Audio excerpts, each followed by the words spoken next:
Hello, welcome to Alpha NFT, and I'm Mike Workman here to tell you more about Crypto Blades Kingdoms. I got some more resources overnight, and I hit up the game, and things are going well. Uh, so far so good. I would say about a third of the game is playable in beta. Um, there are some aspects that are definitely omitted. But the game is playable and the basics are there and they are fun. So you can build uh, these troops: paladins, archers, spearmen, mage, spy, mercenary, and missionary. And they all have different functions and roles, and they cost a different amount of resources each, as well as food. Um, the food here is a little confusing. Um, I have up to 1,200 food and I've used 328. That's what that's telling me. Whereas here it says I have 16,000 stone and I can hold 36,000. So when I saw this number, I was like, is that how much I have out of 1,200? They gave us some King token, and I was able to figure out how to buy gold. Um, you switch one for the other just by clicking this button. And if you switch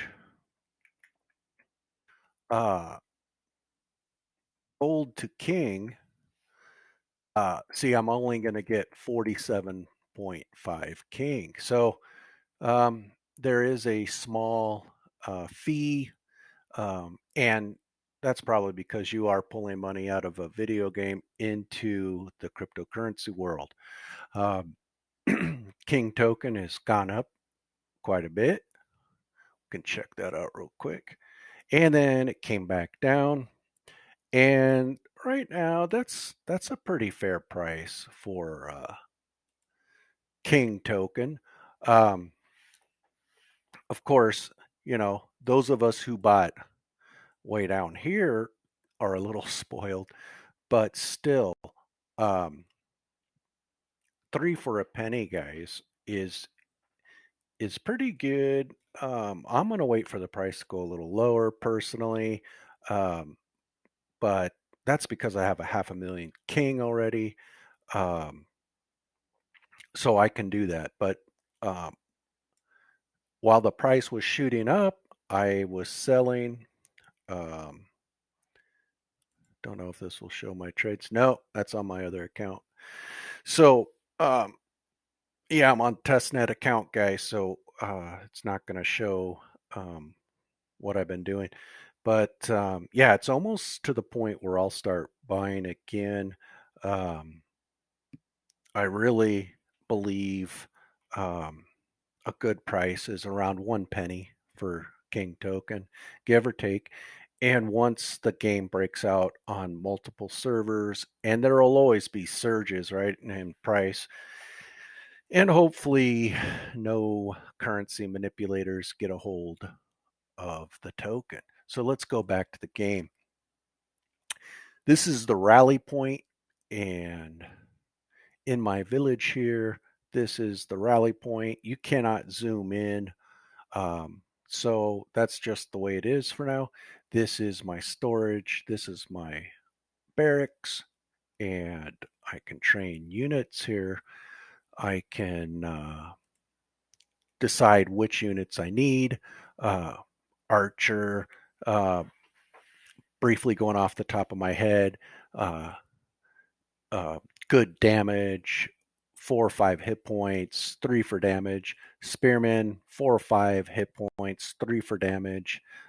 Mage, something like 2 hit points, but 5 for damage.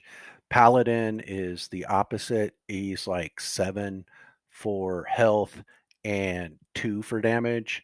Mercenary, I think, is 3 health, 3 damage, or 3 health, 2 damage. They're kind of weak. And spy does no damage except for to other spies. And putting several spies in and leaving them in your castle uh, prevents um, people from getting intelligence on you. So I accidentally built like 100 spies on my other account, and I was like, we'll see what happens. And then I kind of discovered that, hey, spies aren't so bad. Um, right now, I primarily, excuse me, I mostly use spearmen and a few paladins and mercenaries.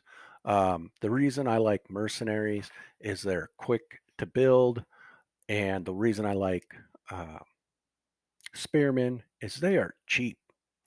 Cheap for the bang for the buck is real good for these guys. Not to say the other guys are not needed, but starting out in the game, you got to make choices. You know, like when you're starting out in life, 18, you don't go buy a Rolls Royce. You buy a clunker down the road from one of your dad's friends, so you know it's not going to break down on you. Uh, a family friend is always a good person to get a used car from, but if they won't sell it to you, don't push them. If there's a reason they won't sell it to you, it's probably a good one.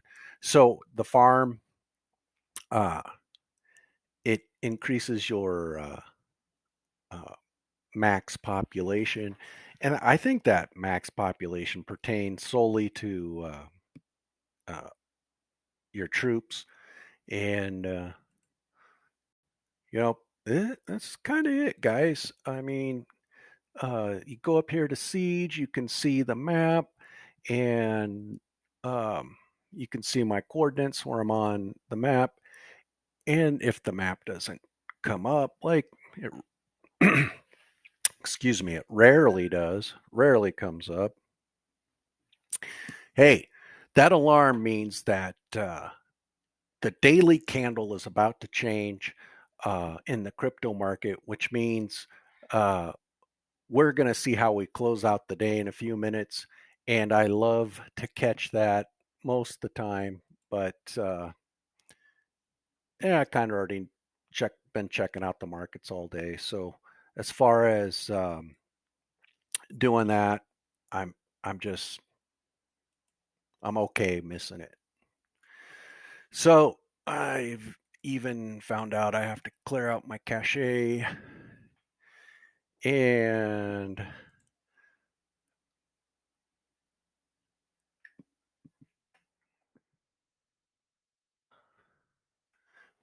I accidentally got a piece of nothing in there. So let's go like this. So yeah, we get these red flags coming up saying you did something wrong, but I just ignore it because it still works, right? So um trying to get this map to show up. There we go. So sometimes you got to clean out your cache and mess around with it, and you got to be kind of aggressive and not afraid, or uh, don't put up with that answer type of thing. So here's my village. It's doing okay. I'm next to some high level barbarians, which is not cool because they are hard to attack. Takes a lot of troops, takes a long time to build up the troops. So, what I've been doing is sending my troops to this guy. And you're allowed to have two lands in the game. And so I put them in the same guild, and boom, they show up on the map real easy. These guys are close together, and it's a 6 or 7 hour trek just from this white to my purple guy, which should be right about there. Yeah. And as you can see, it's only two of these rectangles away. So from one side of the rectangle to the other is 3 hours travel time, which is kind of cool to know because if I want to do quick assaults on people, here's an hour and a half range, right?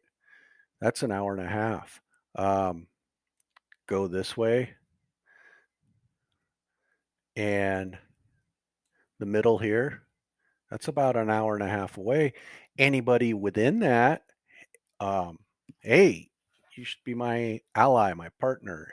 And if not, uh,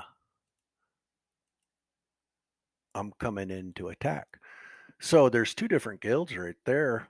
Um, that could become something serious in the future. Uh, here's the third guild right here. I joined the two most popular guilds beforehand so I could get into the beta here, but I made my own guild immediately just to see what it's about. I don't have nothing against these people, and they're good people, I'm sure, but I just needed to know for myself. So went off on my own. I got one member for one person. I don't know him from Adam, but uh, if he starts begging for help, I'll try to send him something. So, guys, this is the map. It's kind of uh, this big map here I'm talking about. It's kind of cheesy. Um, I'm hoping that they do something with it. Same with this map here. We are uh, in chunk 1422, which brings us right there.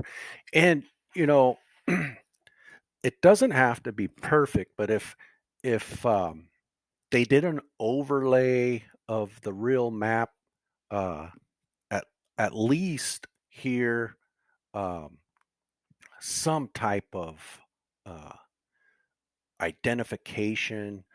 And I'm sure they're going to do this. Like who controls these chunks would be vital. Like just with a color code, and then maybe a uh, key on the map down here, tell us what's going on. And then over here, um, something like, you know, just a hover for a quick, like, look at this. It just tells me Barbarians level 2 chunk ID. If I hover over this, that type of information right there should be available on every single dot, right? Um, when you come over here and you click on these guys, uh, a lot more stuff should pop up than just give commands. And I'm sure it will. Um, and like I said, I only see like, hey, what's this? I can't click on it. Hey, what's this? I can't click on it. So there's a lot of things in the game that are not up and running. Um, from what I believe, we this is probably a dungeon entrance right here. This is a small stone node. This is something I don't know what that is, but I speculate and I look around and I see there's a lot more to the game than just a few villages on a hex, with barbarians all around you. I mean, this is awesome. You can take over barbarian villages, and barbarian villages can be burned.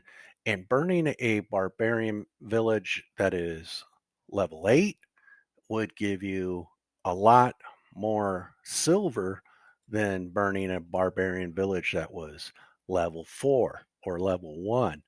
So, it's kind of pick your poison. If you're really good at this game and you can take out some of these barbarians, um, and take over their village, um, you know, you could control a good chunk of your chunk, right? So, again, this guy from the long end to the other side, going lengthwise, that's about 3 hours travel time. Uh, going this way, I'm not too sure. I haven't traveled uh, to anybody that way yet, but I would bet it's about an hour and a half from top to bottom. And uh, considering who's going to be your enemies, who's going to be your friends, if my enemy's 25, 30 hours away, I'm not going to worry about him so much. But if he's 4 hours or 2 hours or 1 hour away, I'm going to try to dissuade him from attacking. Um, you know, it's just smart. And then, you know, maybe I'll send him something or give up something, and then later I can attack him. Stab him in the back or whatever. But for the most part, I'm just a guy who goes after the barbarians, try to take out 4 or 5 of these guys. I think we're allowed to take out 5 total. I don't know if the beta will go that long. You need a missionary every time you take one out, and then to burn a village, like if you have a cluster here, there's no point in keeping all of these barbarians as your satellite captured village, because uh, they're going to be in competition, right? And yeah, you got stronger positioning with more villages, but also, you know, you want to expand. So around your main base, you're going to want to have like 2 or 3 um, satellites pretty close to help bluster troops. Then this guy has a wall, he has killer storage, stuff like that, right? He's your guild leader if you have a guild. And then these little guys can branch out and attack uh, other um, castles, and then you get allies, and they can mix in with you, right? Because you don't care what the allies are doing. And the next thing you know, uh, you guys are taking a lot of this color away, this red, and making it your own. So I think that's all we can do now in the game, is just basically take over, dominate, and expand our dominion, they call it. And later, we'll find out about these fancy looking things. But as you can see, this one's small, this one's huge. Here's one that's kind of small. Then there's this fire thing right here, a little torch. Maybe that's a road marker or something. So, guys, when I find out what's going on, I'll give you a heads up, and please ask questions in the comments section. Check out my Discord, it's open for everybody. I'm on Twitter, and I'll put the links in the description. Take care, guys. Thanks.